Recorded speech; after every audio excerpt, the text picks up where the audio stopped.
Okay, guys. So let me first summarize what we did in this course so far, and what we are doing right now, and what we will do in the future. Okay. So in this course, the first part of this course, I explain how can you analyze circuits that has resistors, voltage sources, and also current sources. تمام؟ So I explained different ways to do that.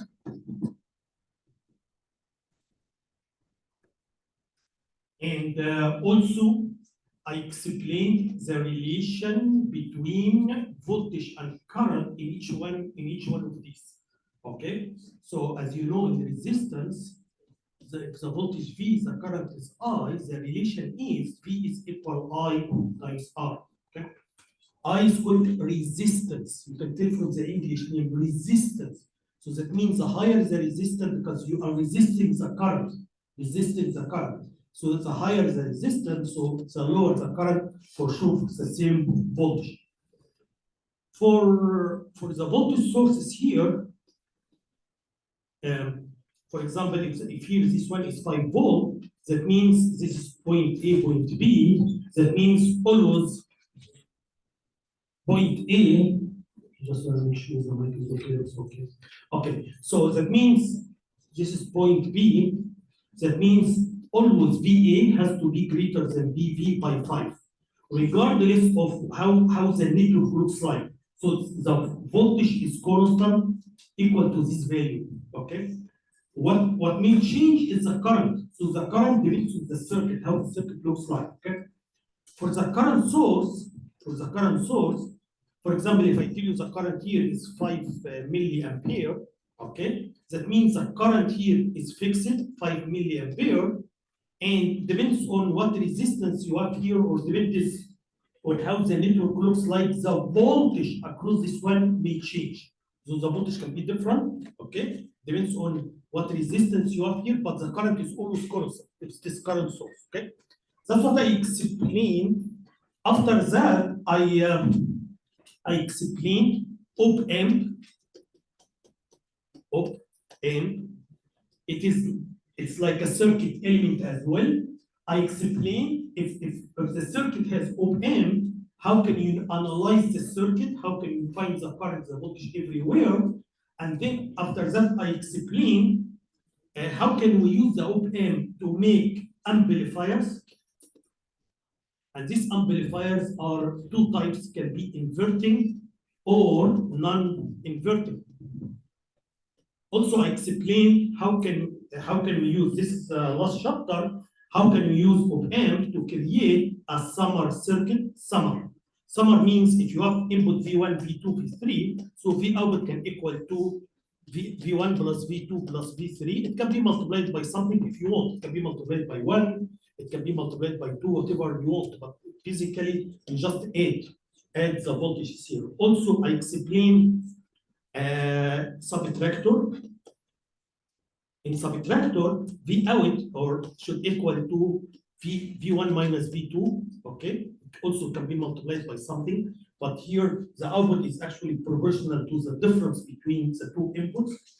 Also, I explain how can use op-amp as a voltage follower and how can use this one in different applications. Is that okay? That's what we did so far. What I'm doing right now in this chapter is I'm teaching two new elements. So one element here we call it capacitor. This is the symbol for capacitor. The other element is called inductor, and this is the element for inductor. Okay. Similar to what we did before, we need to know we need to find the relation between voltage across the capacitor and the current I. Same thing here. I want to get the relation. Between the voltage and the current here. Okay, and you will see our the relation is actually differentiation and integration, as you will see. Okay, but this is the relation between voltage and current. Okay. Also, in this chapter, I'm going to teach how can we use this element? How can we use them with op-amp to create a differentiator circuit, and also integrator circuit, integration and differentiation. That means in differentiation, that means V out should equal the differentiation of the input. You got what I'm saying? Also, or V out equals the integration of the input. The input here. So I will teach that. Okay. In next chapter, I will continue teaching capacitor and inductors. I will teach if you have here a circuit like this one, and then here the input is constant voltage source, constant. 5 volt. It does not change with time. So here this is the time, this is the voltage, it's a constant voltage, okay? So how can we do analysis? How can you get the voltage and the current, okay? And then after that, I will consider the case, for sure, same thing when you have a resistance here, but the chapter after that, I will consider what if the V input changes over time, okay? Or something like sine wave, cosine wave, something like that, okay? So let's start, or I have already started, but with capacitor. But before I start, I want you to understand something very, very, very important. There is a big difference between capacitor, inductors, and resistance, okay? So, as I explained before, if you have resistance, so this resistors, all the time it consumes energy. All the time they consume energy. They only do one thing all the time. However, the major difference between them is capacitor and inductors, they actually can do one of two things. It depends on the situation. They can store energy, or they may release energy. So this is completely different from this one. This one is consuming energy all the time, okay? And this one can store energy at some time. This one can release energy at some time. So store and release, okay? So I will give you more details on this one. So here, let's do a very quick revision on what I did about capacitor.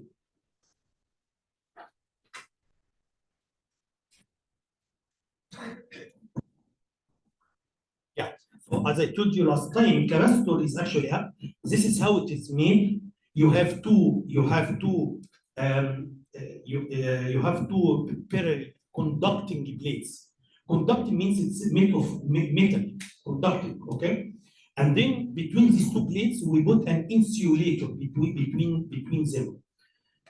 This is how it is made, right? So it is actually, so it's two conductors, and then there is an insulator in the middle, insulator. So always keep in mind, because this is a tricky part, keep in mind because this one, it has an insulator here. So current cannot go this way because it has insulator this way, okay?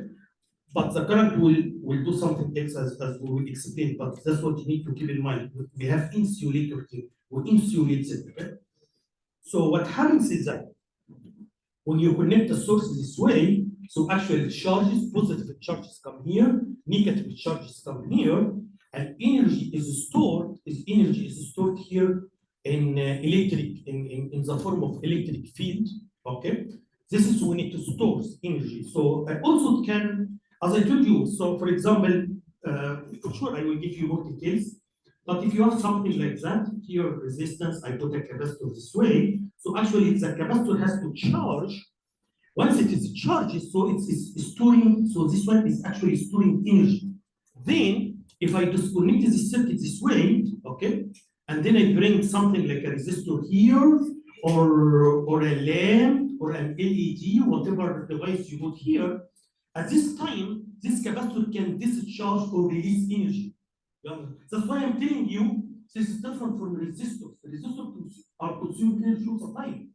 But here, inductor and capacitor, based on the situation, they store energy, okay, in the form of charges, and then in other situations, they release the energy, store, release, and so on, okay?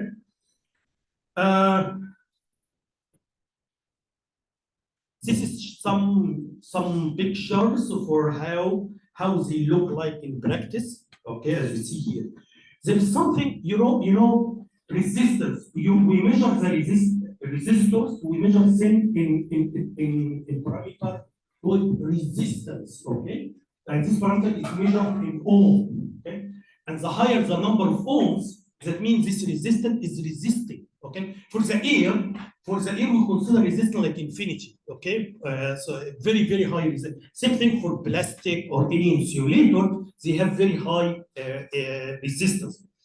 Same thing here, we have a parameter here we can use, we call it capacitance, the capacitance. So this capacitance can tell how much power, or it can reflect the ability of the capacitor to store energy, how much energy it can store. So that's why the higher the capacitance, that means the higher the energy, the more energy it can store. Okay, so this capacitance is actually calculated this way. C, which is the capacitance, should equal epsilon A divided by D. A is actually the area here, the area of this plate A. D is the distance here. Epsilon is related to the material you put here, material. Okay, so actually epsilon is called permittivity of dielectric or insulator you put here between the two plates. And then this one actually equal epsilon R times epsilon naught. Epsilon naught is actually the permittivity of air or free space, and this is the value of it. It's a constant value, okay? Epsilon R, this is related to the material. So every material has different epsilon R. It's called relative permittivity of dielectric, okay? From this formula, you can see the bigger A, as I make A bigger, the bigger the area, the more capacitance, the more charges it can store, okay? Same thing here, the smaller D, as D is smaller, so that means the capacitance is going to be less. That means the ability to store energy is going to be less. For also, this capacitance depends on the material you are using here. So the higher epsilon R, the higher the capacitance. Okay. So you can see this capacitance is constant value. It does not depend on voltage or current or anything. It's just a constant. It's just a constant value. It depends on the dimension. The dimension of the capacitor also depends on the material you are using. Okay. Any question? So this capacitance, the higher the capacitance, it's like if you have a container. If you have a container and you put some water in the container, so the bigger the container, the more water it can store. Okay. It's the same thing here. So the higher the capacitance, that means the more energy it can store. Okay. So after that, I give you this formula. This one is the important formula we are going to use, which is actually a relation between the amount of charges, okay, and the voltage here. The relation is Q equals CV. CV, okay, C times V, okay. So that means the higher for the same voltage, the higher C, more charges can be stored. Okay, which makes sense. Okay. Anyway, so from here we can see if I want to get the unit of the capacitance, C should equal Q over V. Okay. Q is coulomb, as we said before. V is voltage. Coulomb per voltage, that's what we call farad. It's like ohm in resistance. Here we call it farad. Okay, so here, yeah, the unit is actually farad. And I told you for 1 farad is a very big number, because I'm saying that's why if you see all the practical capacitors, they usually in microfarad. Micro means 10 to the power of -6 or picofarad, because farad is something too big. You got what I'm saying? Microfarad, nanofarad, picofarad. So usually in this range.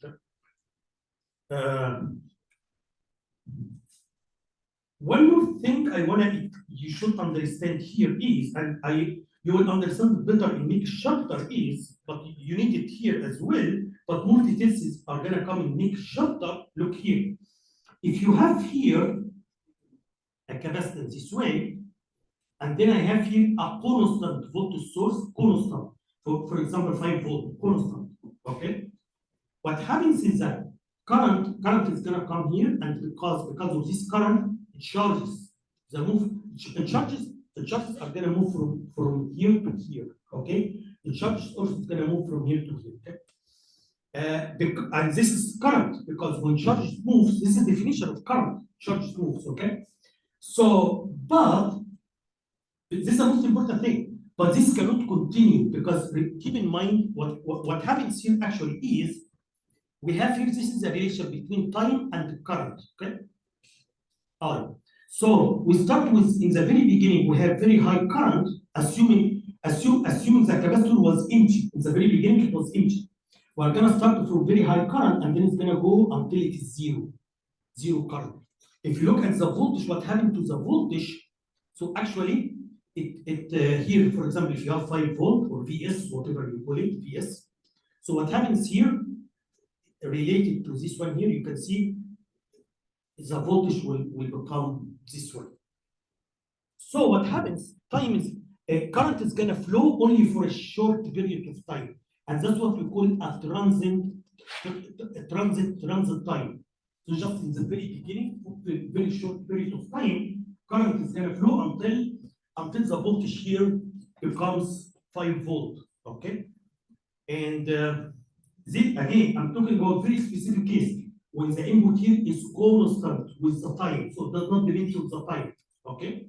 More details will come in the next chapter. After that, there is no current, after that, there is no voltage, and in this specific case, it acts like open circuit, okay? So again, what I'm saying is that in the very beginning, some current is gonna come here to charge the capacitor. Okay, so that's why you can see some current here. This current is gonna decrease over the time. When the current is zero, that means it's already full. So it's full of charges. If you look at the voltage across the capacitor, if you look at the voltage here, you can see the voltage is increasing as more charges are accumulated, as more charges are accumulated. In the capacitor, voltage is increasing until the voltage here becomes similar to the voltage here.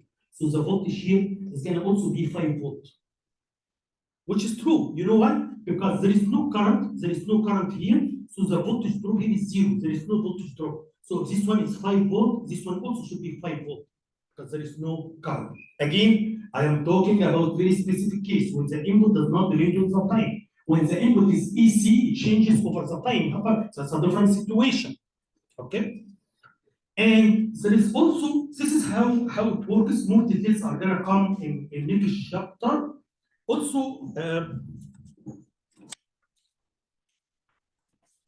what happens here is actually also supported by the equation I'm gonna write right now.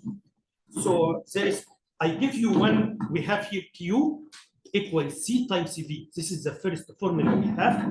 The second formula, which is actually the relation between current and voltage, I, which is the current, should equal C dV divided by dt.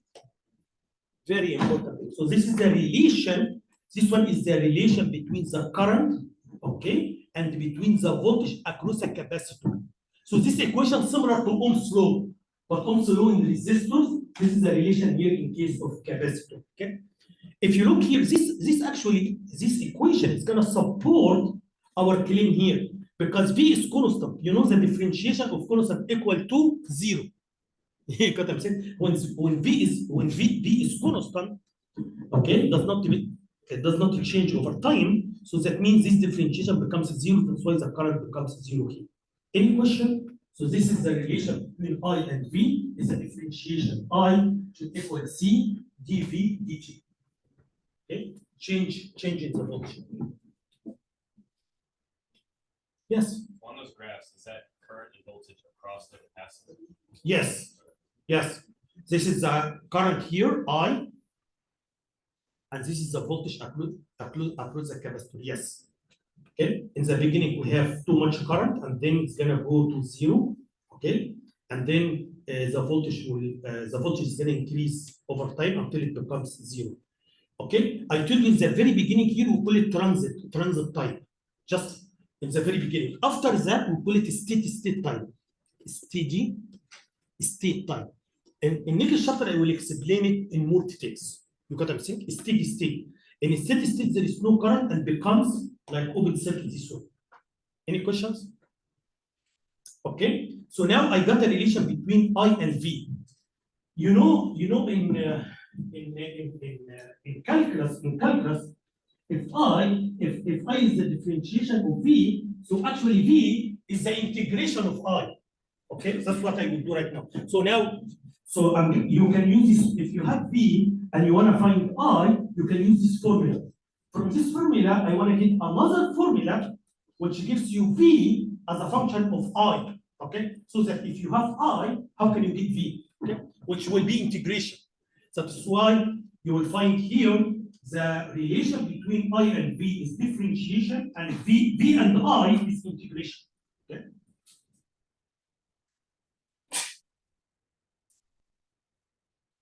Yeah, so here, this is the proof how you came up with this formula. Yeah, we started from this one, Q equals CV, and then I differentiated both right over time. So dQ by dt, which is actually I. You remember from in the very beginning of this course, I was dQ by dt. Okay, and then this is the formula here. And then what I want to show here in calculus, I can do something like that. I can say here dV equal 1 over Ci dt.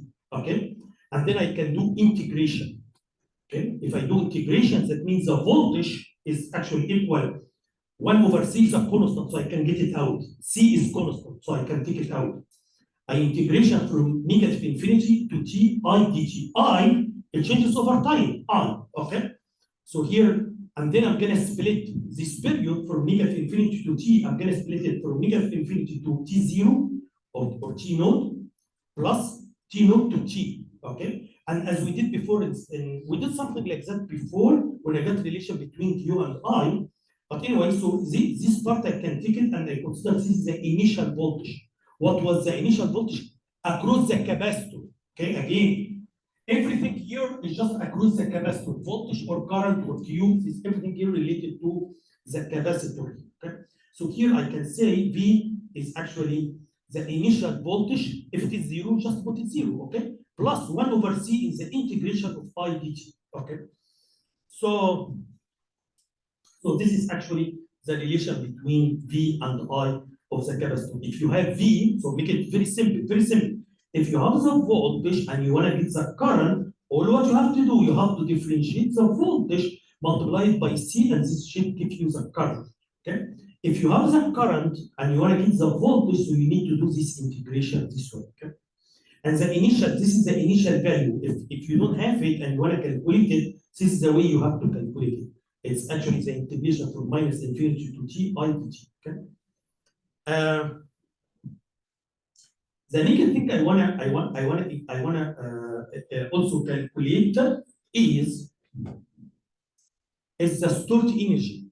Okay, I wanna get a formula for the amount of energy stored by the capacitor. I wanna get a formula for that. Okay, so I will choose the derivation, but you don't need for exams, for quizzes, you don't need to worry about the derivation. Only you are gonna use the last formula here. But let's see how I can get the derivation here. Okay.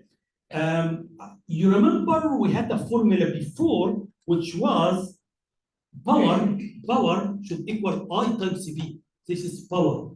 And then, interestingly, this formula is valid for anything. So we can apply it for resistor, you can apply it for voltage source, for current source. Same thing here also, you can apply it for capacitor, or you can apply it for inductor as well. So amount of power equal I times V. Also remember, amount of energy equal the integration of power over time. Okay, this is also a formula you can use it everywhere. So okay, relation between energy and power, because power is actually rate of change of energy, or energy is the integration of power. Okay, so this formula is everywhere. It's not only in capacitor. So that's what I will do right now. I want to calculate the amount of energy stored by the capacitor, and this one should equal the integration of P, which is the power dt. Okay. Now power is V times I. V times I. Okay. So now I know I know I, right? So I look here what I did. I is C dV by dt. dV by dt. Okay. And then you know from calculus, dt can go with dt. So now it becomes CV dV. And because C is constant, I can get it out this way.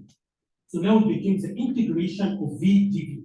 You know, V, the integration of V is actually V squared divided by 2, right?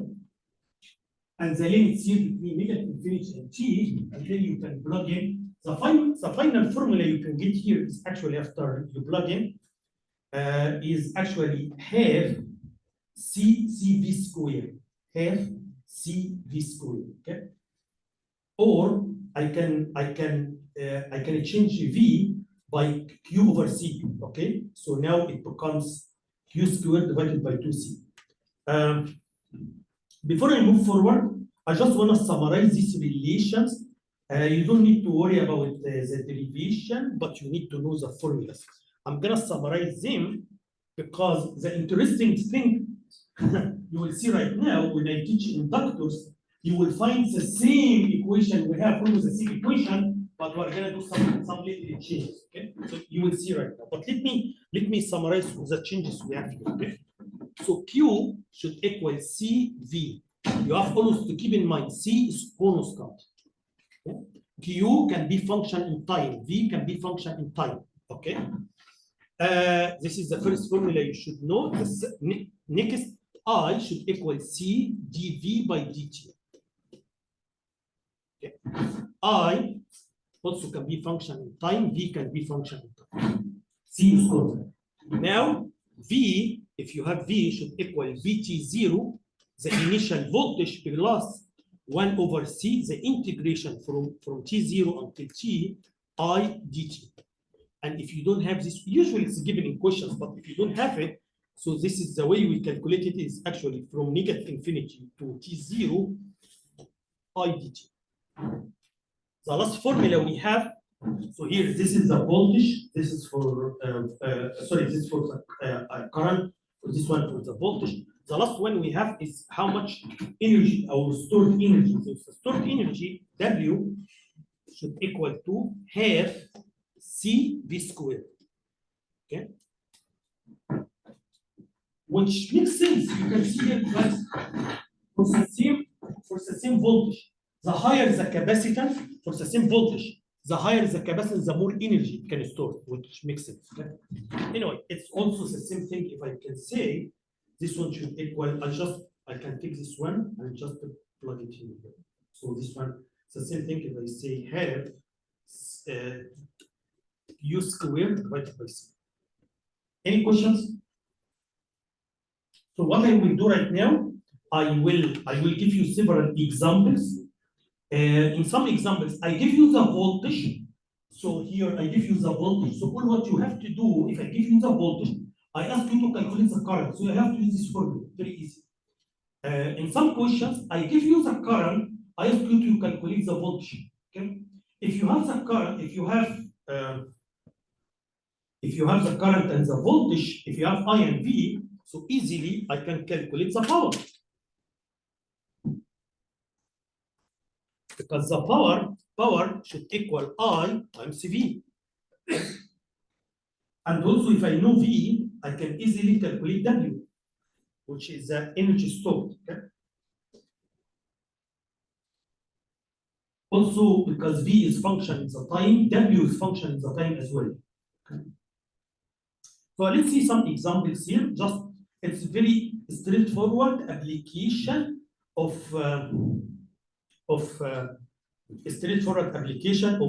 these formulas. But there is something interesting I want to tell you about here, because let's look at the units, because the units usually makes a problem. But we have something interesting here. You know, usually the current usually in milliampere, usually, okay? Usually the voltage in volt, usually the time here in millisecond, and C capacitor in microfarad. So here, if this is the formula I have, I equal, so if I make I in ampere, okay, this is the first one here. If I make I in ampere, so this one has to be in farad, this one has to be voltage, this one has to be in second, okay? But you can use this one, that's okay. But what I can do here, if I multiply I by 10 to the power of minus 3, now instead of ampere, this one becomes milliampere after I multiply this way, okay? Here, C, when I multiply by 10 to minus 6, instead of farad, as you see here, this one becomes in microfarad. Same thing here, in the time here, there's a time here in second. If I multiply this one by 10 to the time of minus 3, it becomes in millisecond.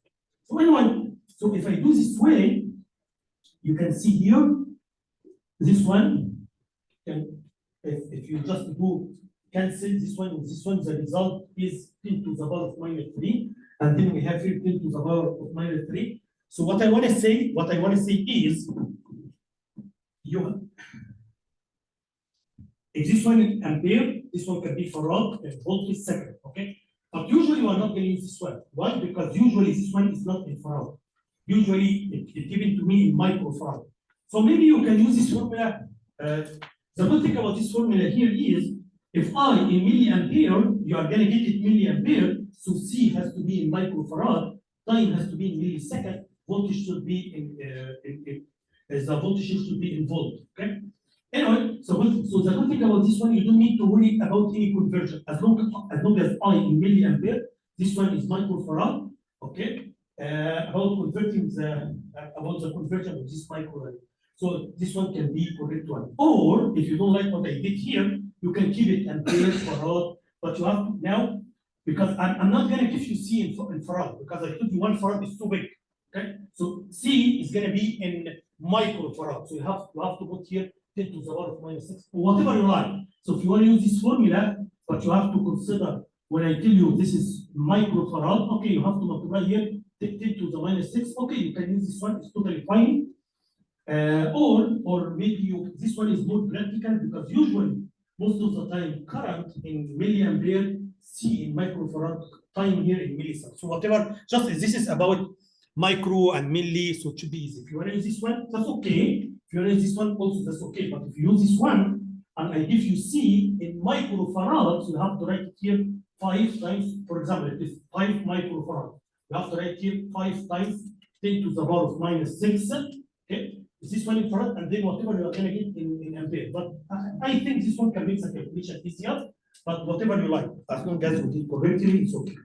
So let's start with this question here, guys. I give you the voltage this way. I'm asking you to calculate the current.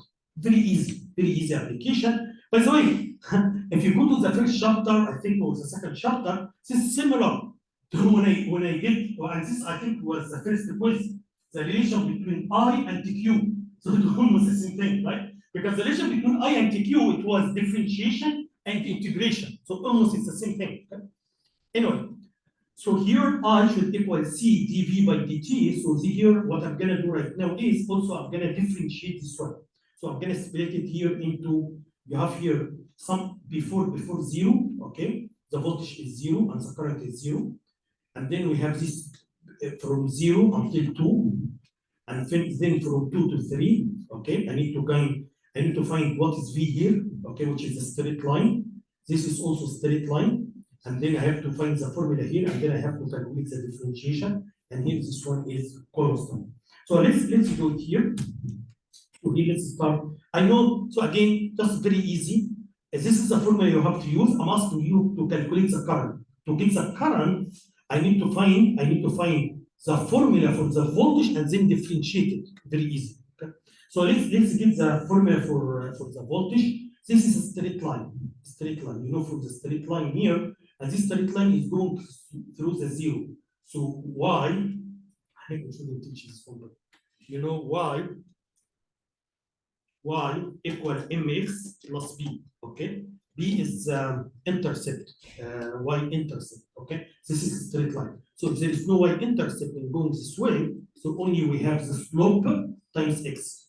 Okay, the slope is the change in y divided by the change in x. Okay, and that's exactly what I did here to get this formula. So here y, which is v, in this part here, v should equal slope a. I call it a, slope a times t. The slope is the change. For example, here, look here. This one was 0, and now it becomes 5. Okay, and here we have 1. So 5 divided by 1. Or you can take it from here. 0, and from here to here is 10. And from here to here is 2. So 10 divided by 2. Okay? Anyway, so I found the slope is 5. That means in this area here, or in this part from 0 until 2, yeah, that's what I did here, should be 5t. So this is again from the figure. I'm trying to get this one here. When time is less than 0, the time is less than 0, so actually the voltage is 0, and you can see here. From 0 to 2, from 0 to 2, I found the equation for this line here, which is 5t. Same thing, more than 3, it's a constant 5. That's what I did. More than 3, it's a constant 5. Between 2 and 3, I need to find the formula for this one. Okay, and the formula for this one we need to find this way. V should equal a slope times t plus b. B is actually the y-intercept. So in order to get the slope, again, the change in y divided by the change of x.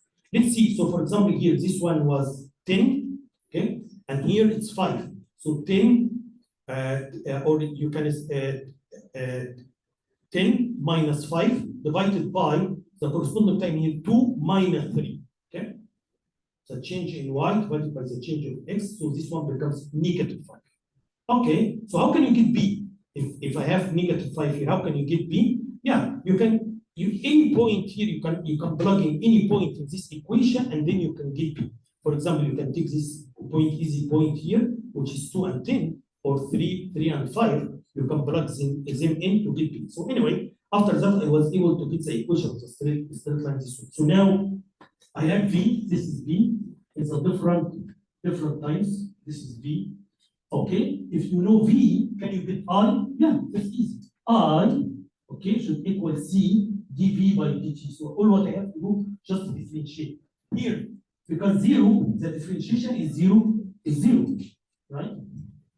Now, the differentiation of 5t is 5, right? But you have to multiply it by c. So what is c? C is given to me. I think it's half microfarad. Half microfarad, I guess. I don't know why it's not written here. It's in the circuit, yeah. Okay, half microfarad, as you see. Thanks. Okay, so here I'm going to multiply 5, the differentiation times half. So this one becomes 2.5. Okay, in everything here is milliampere. Okay?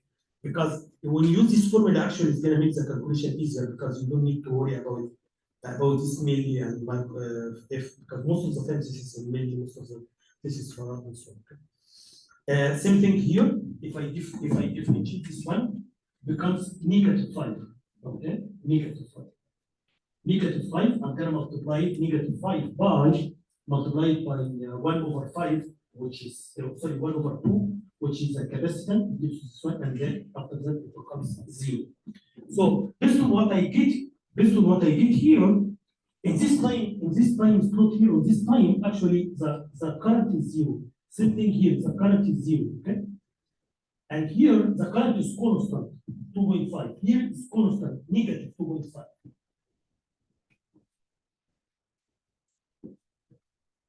And here it is 0. Does it make sense to have 0 current here? Yes, because the voltage is constant. Okay, I told you when the voltage is constant, so actually the differentiation here becomes 0. So if I draw it this way, it becomes this way. Okay.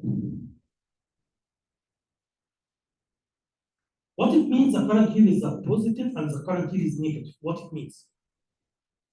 It means direction, as I explained to you, direction. That means in this part, the current will come this way. But in this part, the current will be this way. Because it's releasing energy. You got what I'm saying? So here, this one is positive. This one is negative here. Okay? So here it's storing energy. Current will come this way. It is storing energy. Current coming this way. But here in this part, current is going to flow the other way because it's releasing energy. Okay, that's what you should understand. The capacitor all the time store, release, and so on. Okay? Store means the current has to be input to the capacitor so that charges are going to be stored by the capacitor. Release means the current has to be in the opposite direction because now it's releasing the charges it has. Okay?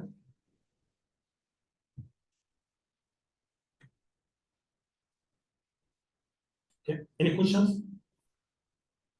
Let's have another question. Again, it's nothing new here. It's again, we're gonna just apply the formula, but I will change here this time. I give you the current, I will ask you to give me the voltage. Okay, so this question, I give you the voltage, I ask you to give me the current. Now I'm giving you the current, this is, I'm giving you the current, this is how the current looks like. Then I want you to give me the voltage. So if you see here, the current was actually in the beginning, when t is less than 0, the current is 0. When t is greater than 0 here, actually the current, this is the current here, exponential, okay? That's why it's going to decrease exponential, okay? So you know this function, right? So this is exponential function, okay? So here, we have here I naught is given is constant value. Tau here is a constant value. Okay, and this is the time. So this should give you this function this way. Okay, so if I give you the current this way, and I am telling you initially the voltage is equal to 0. So this is given to you. You can just a straightforward application of this one here. Just a straightforward application. Initially the voltage is 0. And now I have the current. This is the formula for the current. So all what I will do, I'm gonna integrate this one. Okay. You know when just to remind you, if you have e to the power of x, okay. So when you integrate this one, should be e to the power of x, okay. But if you have e, for example, to the power of 5x, so it has to be e of the 5x, but divided by 5, which is the differentiation of what you have here. You know that, right? So yeah, so here e to the power of x, if you differentiate it, you are going to get e to the power of x, and then if you e something like 5x or whatever you have here, so actually it should be e. So in general, e of, for example, f of x, here, something here in x, should equal the same e of f of x, but you need to differentiate this one here. Oh, sorry, tx. Okay. Anyway, that's what I will do right now. So anyway, so just a very simple example. The voltage here is 0. I'm gonna just plug in here I and do the integration I'm gonna have here. That's exactly what I did. So when I did here, yeah. So here that's what I did. The first part here is 0, and then here I is actually I naught here is a constant value, so I can take it out. It's a constant value. 1 over c. C also is a constant value. E to the power of minus t divided by tau. Okay. So the integration, I know it's constant, so I can get it out. That's what I did here. The differentiation of this one, it is still the same, but I have to divide it by the differentiation of what we have here. Okay? So the differentiation of what we have here is what? Minus 1 over tau, as you see. Minus 1 over tau. Okay. Anyway, so here I did the integration, and then we have the time from 0 until t. This is the final formula I will get. This is for the voltage. Okay. So now I have the current, and now I have the voltage this way. The next question here, I guess I'm asking you to give me, I asking you to give me the voltage. I give you the current. I ask you to give me the voltage, to give me Q, P, and W, which is very easy. Okay. Once you have I and V, you can calculate everything else. What is Q? You know that we have a formula here for Q. Q is equal actually C times V. So if I already calculated V, so I can multiply it by C to get Q. Okay. And that's what I did. So here, once I got V, yeah, this is V. Yeah, this is V. Once I have V, we already calculated V, I can just multiply by C. C is constant, okay? And then I get Q, this value. Okay? I have already I and I have V. Can you calculate the power? Yeah, for sure. Power is V times I. That's it. So here, this is I is given to you, this is I, and I calculated V this way. I'm gonna just multiply them together. That's what I did. I just multiplied them together. Okay. Now, can you calculate the energy? Can you calculate the energy? Yes, I know already the energy, okay, is actually half CV squared, and I already have V. So I already calculated V. So I'm going to square V, multiply it in here, do some algebra manipulation, that's it. Or, by the way, you can calculate it, but you don't need, but you can calculate this one in a different way. You can use the integration of V, but maybe integration is a little bit difficult. It's easier to just use W, but actually you already know V is actually, B is, no, W already I have B. So W is the integration of B. So you can, if you integrate this one, you have to be this one. Makes sense? Anyway, so now I got all the formulas here, and now I can draw it this way. So let's have some observation here. So you can see we have current in the beginning, then the current is gonna be reducing until it becomes 0. Okay. This is exactly the same scenario we're going to talk about in next chapter. When you have resistance, you have a capacitor this way, and then you have a constant voltage source this way. Okay, this is exactly what happens. This is the scenario we will explain it in next. So, for example, if you have here Vs, so what happens here? We start from a certain current. The current is going to go down until 0. The voltage here starts from 0 until it becomes equal to Vs, equal to this voltage. At this time, okay, no more current here, and this one becomes like open circuit. Any questions? Again, this is if the input is constant. If the input change over time, that's a different situation.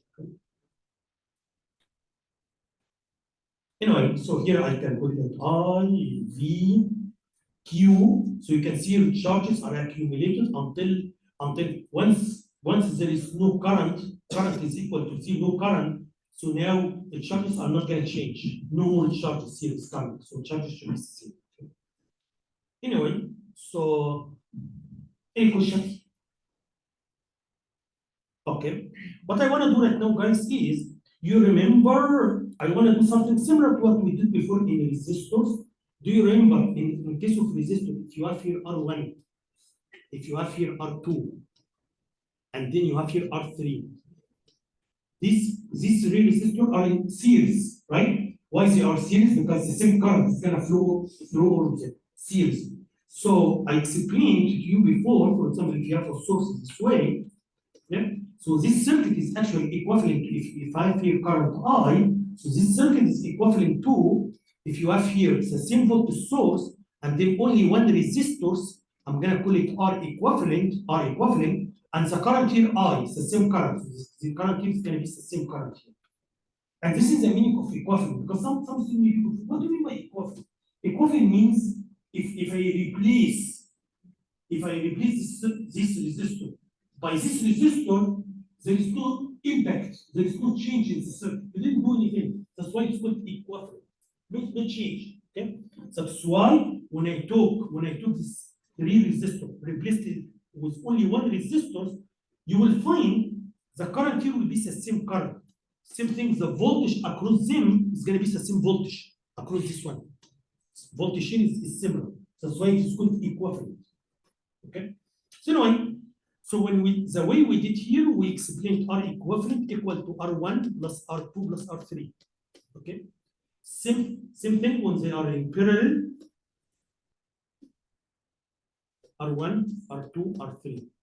So if you have here a voltage source V and you have here current I, okay? I told you we can make here R equivalent here, okay? Same thing here. you can see I, and the voltage here is V. Okay, these are in parallel. Still, some students are confused between series and parallel. So here, by the way, some resistors are neither series or parallel. It's not like always. Okay, but here these are in parallel because here this terminal is connected to this. So the voltage here is like here, like here, like here. Voltage here is similar to that when the two terminals are connected to this. Okay. So anyway, so here the formula I explained here is one. Let me use a different color. So 1 over R equivalent equal to 1 over R1 plus 1 over R2 plus 1 over R3. Okay. So here, that means, or in other words, I can write it in a different way. R equivalent equal to, just I'm gonna flip this one, 1 over R1 plus 1 over R2 plus 1 over R3. You got it? So we need to calculate this part, and then I flip it 1 over this part. Give you equivalent or equal. Okay, any questions? So what I want to do right now is exactly same thing, but for capacitors. I want to repeat the same thing I'm doing right now, but for capacitor. Okay, you will find something, you'll find something interesting here. Still, I'm going to use the same formula, the same two formulas here. Here, you know, this is the formula for series, and this one formula for parallel. You will see in capacitor, I'm going to switch them. So this formula for parallel and this one for series. You got what I'm saying? I just want to make it easy for you to memorize, okay, or to link things together. What I'm saying, in case of series, this was the formula, okay? In resistor, I'm going to use the same formula right now, but for parallel in capacitors. That's how it is, okay? So there's a proof for sure. I will choose a proof, but this is how it works. So let's tell you how. So again, if you have here capacitor and then a capacitor this way, it's very clear they are series. These capacitors are in series. Make sense? So I can say these are equivalent to only one capacitor this way, C equivalent. But the way we're going to calculate C equivalent here is actually equal to. So here I'm saying these three series capacitors are equivalent to only one capacitor.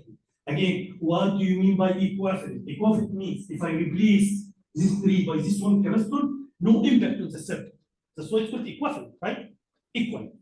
So anyway, so equivalent here, the way you can calculate the equivalent here is 1 over C equivalent equal to 1 over C1 plus 1 over C2 plus 1 over C3.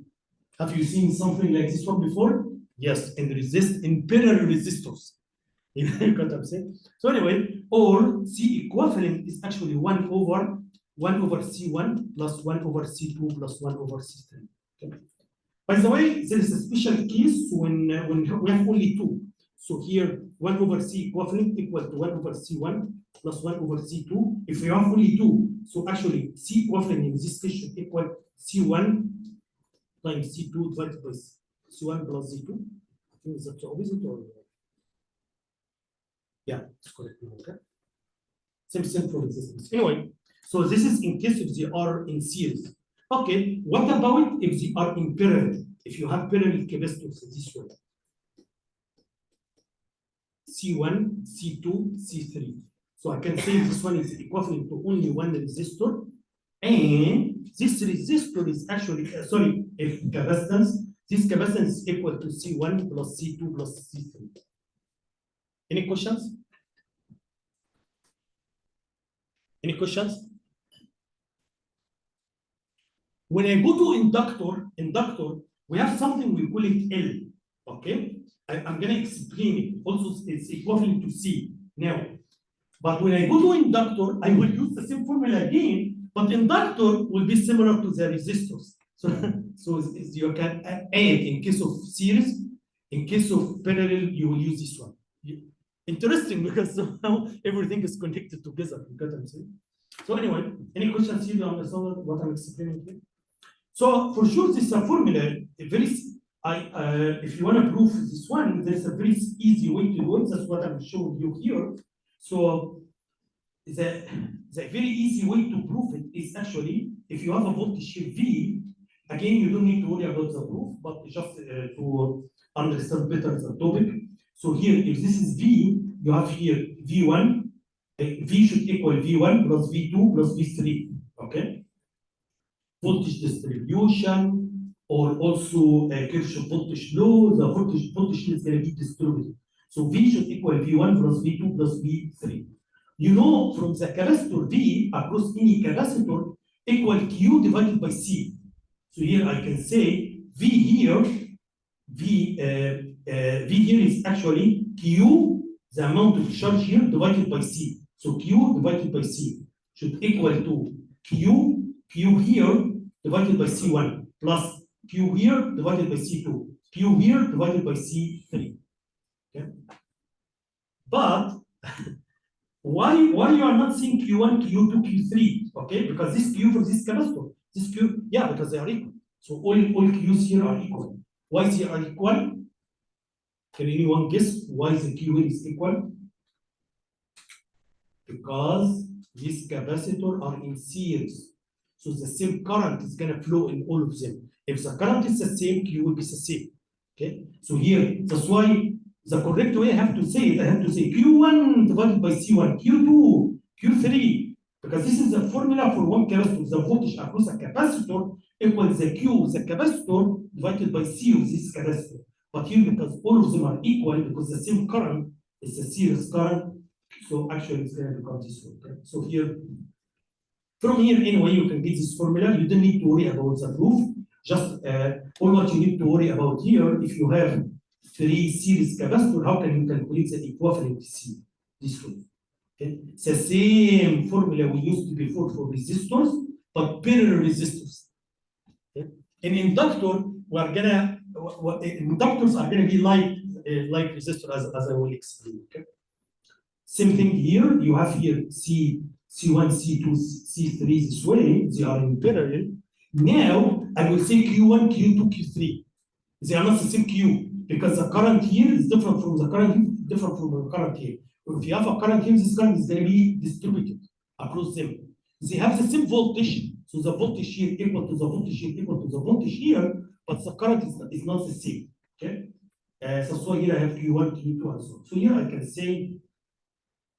And this is the parallel one. So I can say here the Q here is equal to Q1 plus Q2 plus Q3. It's like you have a certain amount of charge.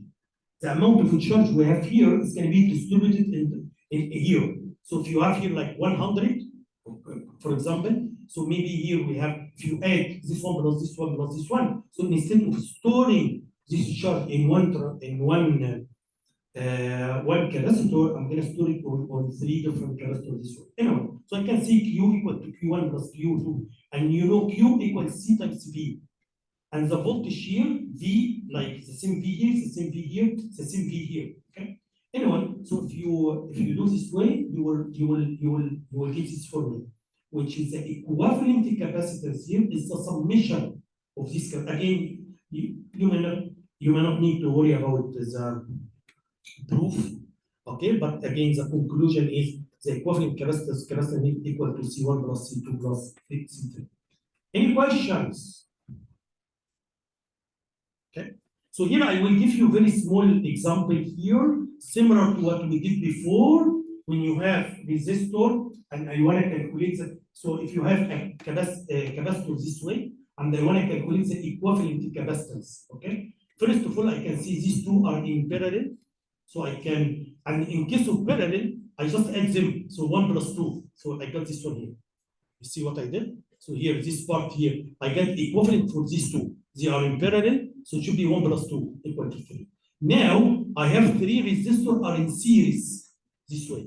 So now, this is the way I will get it. 1 over 2 plus 1 over 3, 1 plus 2, as you see here, flip it, and then you will get the equivalent capacitance this way. Okay, again, nothing is new. This is similar to when we did 2 resistors. So if you have here a resistance resistance with it. I will get these two resistors equivalent to these two resistors, and then these three resistors are same thing, right? But here I do it using the formula of capacitance. So if you have capacitor this way, so this should be equivalent to only one capacitance. Any questions? Okay. And now I'm going to teach inductors. Okay.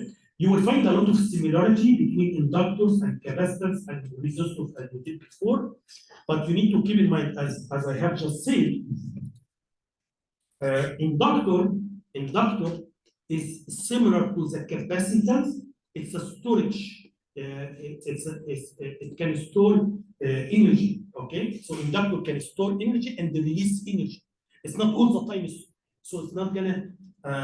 So at sometimes store, sometimes release, sometimes store, sometimes it releases energy. Okay, this is different from resistors that all the time it consumes energy. Okay, it doesn't store. There is no storage. Okay? First of all, similar to what I did in the capacitor, how can we make inductor? How can we make it? This is number one. Okay, so inductor is actually a wire. You can get a wire, and then this wire you can wind it this way, and then you put here a core. A magnetic core in the middle here. That's how it looks like. So let me put it a slide here. So again, inductor is a circuit element. It is constructed by winding a coil of wire. So as you see here, just wire here, wire. Okay? Wire this way. We are gonna wind this wire across a magnetic core. So here we have a core here this way, and then you can wind it this way. Okay. Let's look at the dimension. So here we have here area A. This is the area of each circle, area A. Also, we have the length L, and then we have N, number of turns. How many turns do you have? Okay. So these dimensions are similar when I explained the capacitor, and I told you what dimension we have here. We have the area A and we have G. It's the same thing, but this is for inductor. Okay. Also, I'm gonna get one formula here. We got a formula for C here about the capacitance, and this parameter capacitance can tell me how big is the ability, or what is the ability of the capacitor to store energy. I will get the same thing here, but it has a different name. But also it depends on same thing. It depends on the dimension. Also, it depends on what material you are using here in the middle. It's the same thing. Okay. Again, in teaching, usually teaching becomes easier when I link things to this. Okay, because they are very close to each other. And it's the same thing here. This is in practice. Practically, this is how inductors looks like. Okay.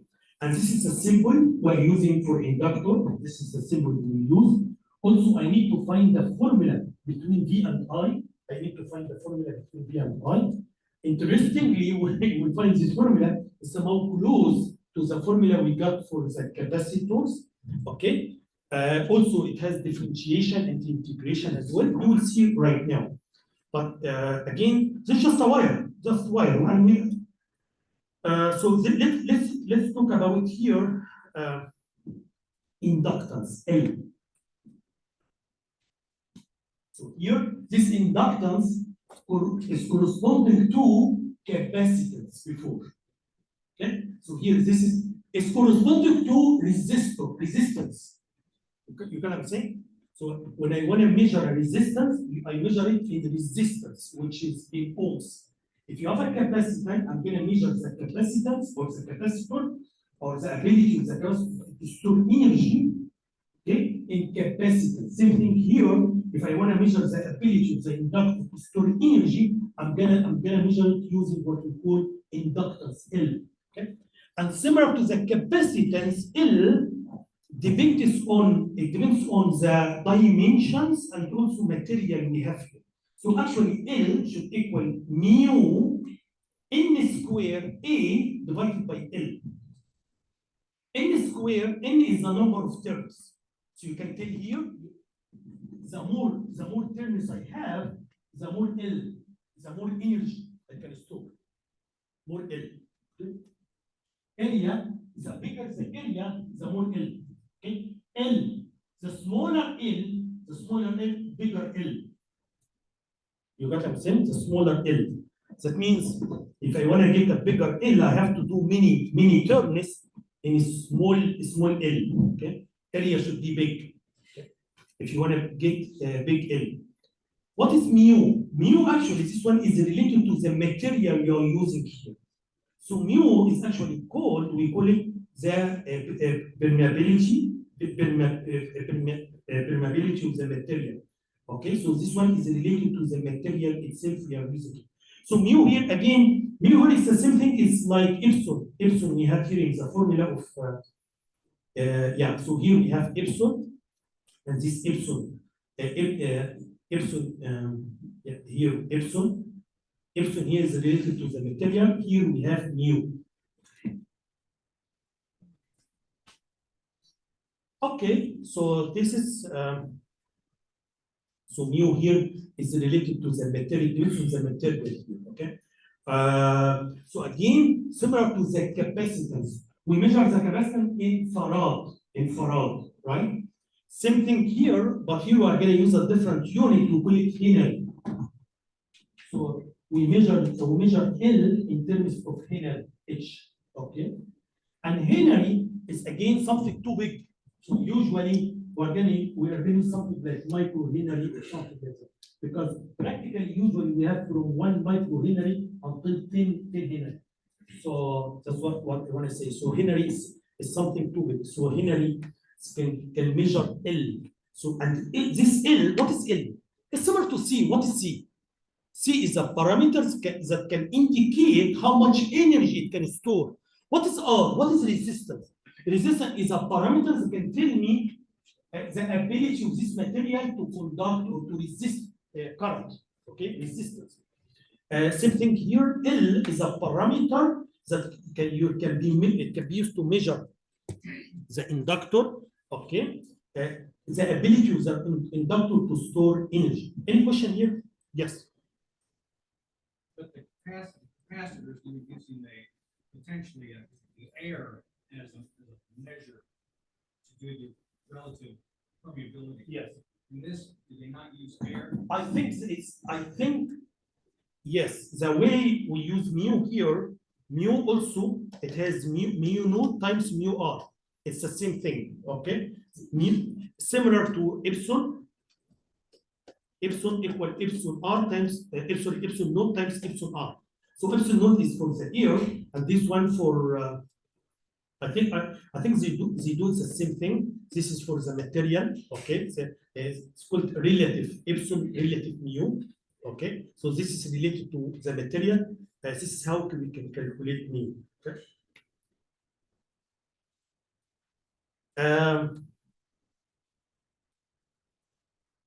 This is how the symbol we are going to use in circuits. This is the symbol we use in circuits. Okay.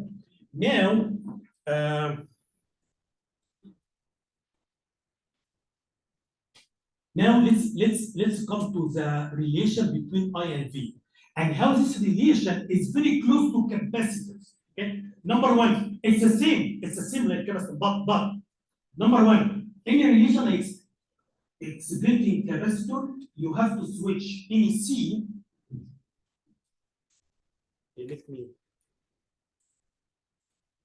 You have to change any C to L. Okay? You have to change any current to voltage. You have to change any voltage to current. Okay? That means if you look at the formula, that's why I'm telling you it's very close. So here, in case of capacitors,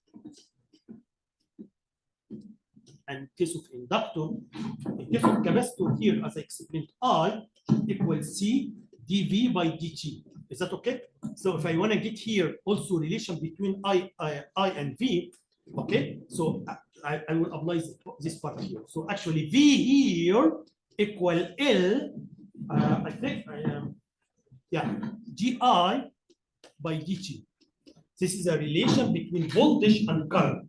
So here, the current is actually the integration of the voltage, but here, the voltage is the current is the differentiation of the voltage. Okay? But here, the voltage is actually the differentiation of the current, okay? What about the same thing here when I explain? I told you the voltage here should equal V of 0, initial voltage plus 1 over C, the integration from T0 until T I dt. Exactly same thing I can do here, okay? But here it will be for current. So I here at time T should equal I 0 initial current plus 1 over L, okay? Integration of T0 T, and then here V dt. Okay. We also had here W, the amount of stored energy, equal half C V squared. Here W becomes half L, okay, I squared. See guys, any questions? Very easy, right? You can find a lot of similarity. Okay, so anyway, so as I told you here, the relation between I and V here almost the same formula as we have here. The difference is any C, you make it L, any I, and then you switch I and V, I and voltage. Is that okay? One more thing here I want to tell you. So we will switch everything, okay, as you will see right now. So look, I told you if you have here a resistance and then you have a capacitor, and then we have constant voltage here, constant voltage, like for example 5 volt. For example, I told you for the current here, I'm talking about the current IC. Let me use IC and VC to avoid any confusion. So IC will start from high current and then it's gonna go down until it becomes 0. Okay, and here VC, the voltage will start from 0 all the way until 5. I'm assuming this one is 5, whatever you have here, 5 volt. Okay, and after this small transit, after this transit time, this capacitor acts as open circuit. So once it charges, okay, that's it. No more. The current is not going to flow anymore once it is charged. In this specific circuit, this way. So it acts. So for when the voltage is constant, so this one is going to act like open circuit. Once it charges, it becomes like open circuit. No more current. Okay. If you look now, if I go to the inductor, I will see the same thing. But I will switch current and voltage, right? So here we have here, for example, 5 volt. So you can see here, I will get the same curve here. The voltage will start from high voltage, okay? I think it should be 5 volt, and then it's gonna go down until it becomes 0 volt, okay? The current here, the current will start from 0, it's gonna go up here until 5 divided by R, this R. So this is the current, I, and this is the voltage. Again, it's almost the same thing, but this is for the current, this is for the voltage. So in the beginning here, after the steady state, this coil, after charging or not charging, after storing energy, this coil, because what is a coil? It's just a wire. This wire has 0 resistance. So this coil, after charging, it becomes like a short circuit when the input is constant. Again, everything I'm explaining here in just a very special case when the input is constant. That means I told you after this period of time, it becomes like you have a resistance short circuit. Very important what I'm explaining here, guys. So the capacitor should be open circuit when the input is constant voltage. Here, this one, it should be short circuit after for sure the very big transit time. In next chapter, I will give you much details about these two, but this is how it works, and this is how the similarity between voltage and current. Okay. Just give me 1 second. So again, nothing is here is new, just I give you the formula here.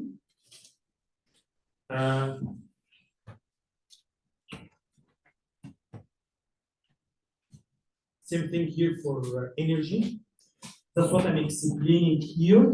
Here I compare between inductors and capacitors. You can see formulas are almost the same. I change L with C. I is V, V is I. And as I told you, here inductor, when the input is constant, when the voltage is constant, it becomes like a short circuit. When the input is constant. Here, when the input is constant, this one is going to act like open circuit. But this is for after some time. Because at the beginning, there is some current is going to flow until it stores energy. Once it stores energy, inductor acts like a short circuit, capacitor acts like open circuit. Okay? Okay, I think that's enough for today. Thanks. Thursday, we're going to have a lecture for 30 minutes because the test is going to be 45 minutes.